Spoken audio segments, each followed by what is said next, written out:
Okay guys, what's up? Assalamualaikum dan salam sejahtera kepada korang semua yang sudi menonton Saja Sembang. Aku Faizuan. Okay, episod kali ini aku nak berkongsi sedikit. Okay, ada beberapa orang kata info yang perlu aku ceritakan tentang orang kata basic untuk bagi korang sebagai pencarum KWSP untuk pengeluaran akaun satu. Okay, ini orang kata normal punya dari segi syarat-syarat kelayakan untuk pengeluaran akaun satu, okey, bukannya yang sekarang punya iSINA dan sebagainya.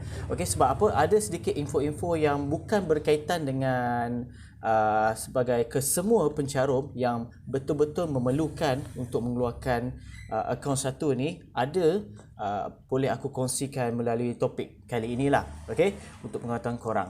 Okey, jom kita tengokkan. Sambil-sambil tu juga aku akan baca melalui website daripada KWSP sendiri, and then aku explainkan secara terperinci untuk bagi korang clear dan mudah faham. Okey, kalau nak dibandingkan dengan baca artikel yang ataupun statement daripada website memang kuranglah kita nak faham kan. So sebab itulah atas inisiatif aku buat video ini secara on spot tanpa edit dan aku akan share dengan korang lah. Okey, untuk pengetahuan korang, kita boleh keluar ada jenis dua pengeluaran, okey, iaitu pengeluaran sebahagian dan juga pengeluaran orang kata penuh. Okey, kita cerita pada pengeluaran penuh lah. Okey, sebab apa? Ini ada info yang amat penting bagi ada rakan kita di luar sana. Baru sahaja tadi ada komen tentang isu tertentu. So maybe ini boleh menjelaskan dengan lebih detail lah untuk didengarkan. Okey, jom kita tengok pengeluaran penuh, iaitu umur 55 tahun, pengeluaran daripada akaun 55.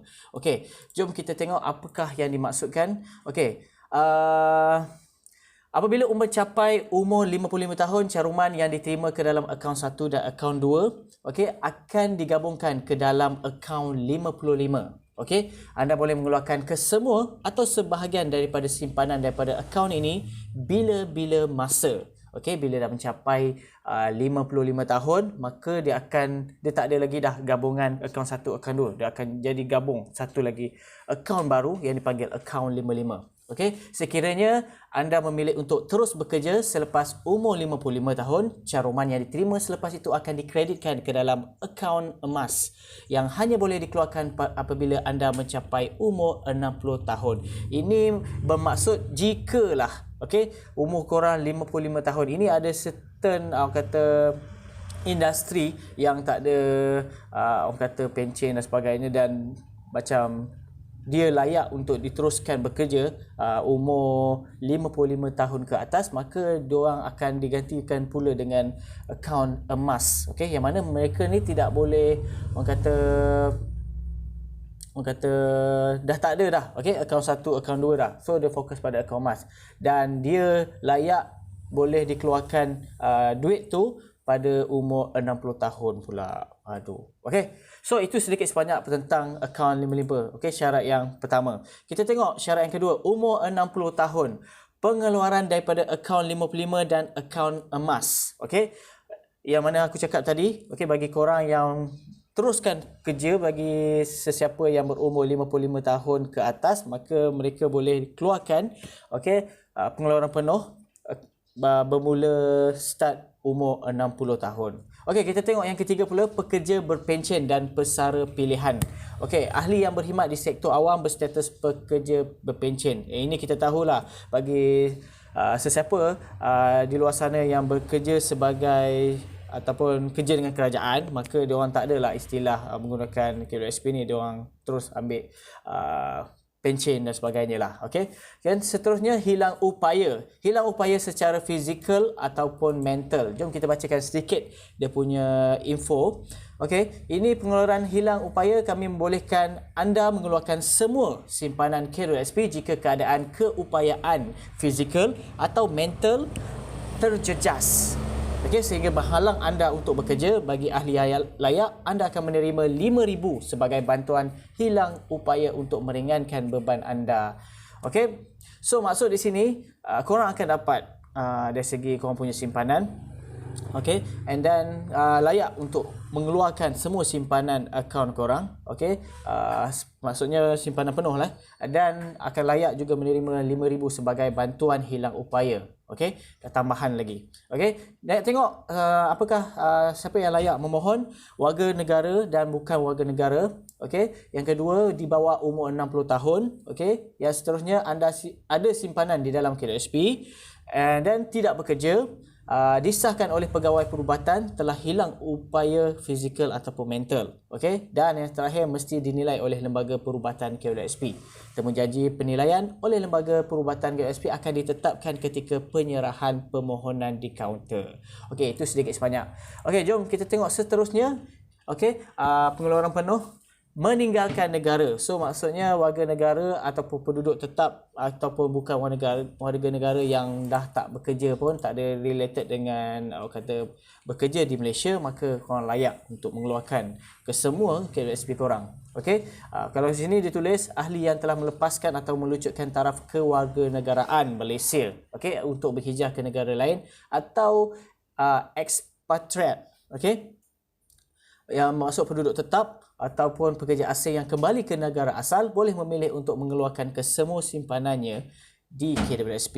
Okey, so kita tengok yang seterusnya, iaitu last kali, okey, iaitu kematian apabila ahli meninggal dunia. Inilah info yang amat penting bagi sesiapa yang maybe nak tahu adakah macam dia kematian suami dia ataupun dia kematian isteri dia, layak tak untuk ambil duit tu. Okey, sedangkan dalam duit dalam akaun tu ada duit daripada pencarum yang telah meninggal dunia.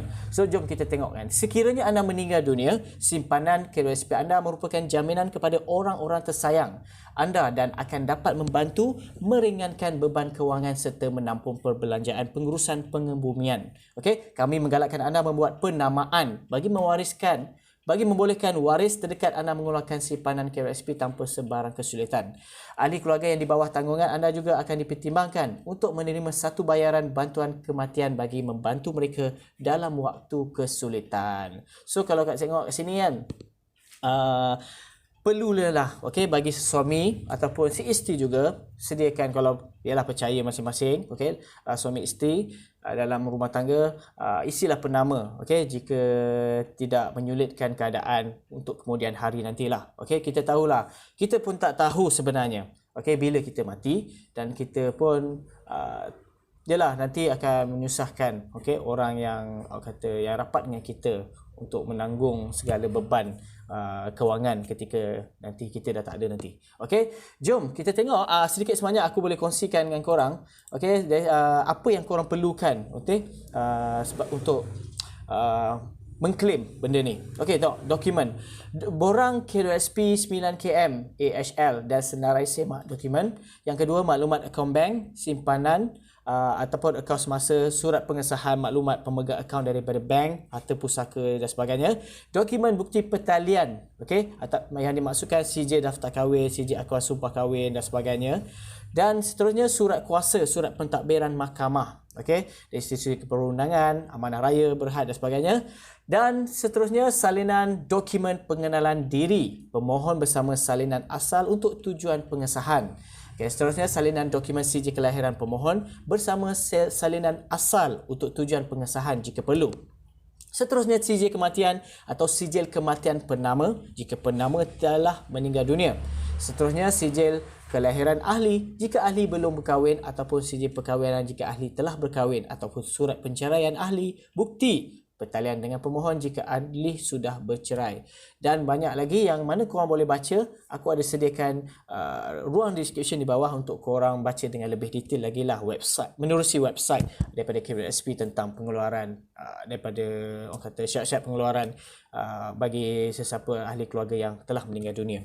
Okay, so kat situ aku dah jelaskan beberapa orang kata keenam-enam, okay, orang kata syarat kelayakan yang korang boleh mengeluarkan daripada akaun satu secara penuh. Okey, dan kita tengok pula sedikit yang aku boleh sekali imbas untuk bacakan untuk korang bagi pengeluaran sebahagian. Ini melalui pengeluaran akaun 2. Okey, iaitu umur 50 tahun pengeluaran daripada akaun 2. Yang kedua, bina rumah. Yang ketiga, perumahan fleksibel. Okey, yang ketiga, yang seterusnya kesihatan, dan seterusnya pendidikan anak-anak, dan seterusnya mengurangkan dan menyelesaikan baki pinjaman perumahan. Okey, yang seterusnya perumahan prima, seterusnya simpanan melebihi 1 juta, maka korang layaklah untuk keluarkan, okey, korang punya akaun 2. Okey, beli rumah, okey, angsuran bulanan, lepas tu haji dan juga air lestari yang mana sekarang kita telah keluarkan lah yang maksimum RM500 sebulan. So kalau kita tengok kat sini berbanding dengan isu sekarang, okey, yang air sinar, okey, banyak kadang-kadang memberi orang kata tak tahulah, okey, lagi kesan yang negatif jugalah di kemudian hari jika kita sebagai pencarum, okey, yang mana kita tahu akaun 2 ni banyak manfaat dia. Okey, kalau macam kita dah habiskan keseluruhan akaun 2, and then dari segi aspek kemudian hari nanti dia punya impact dia, jika akaun 2 langsung dah tak ada, so susah nanti kita nak keluar dalam time tertentu ataupun penggunaan tertentu. Tapi depends pada korang untuk membuat pilihan, sebab itu duit korang, bukan duit aku pun.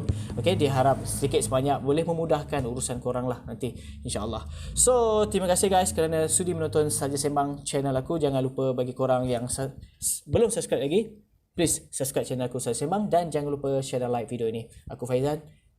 Assalamualaikum.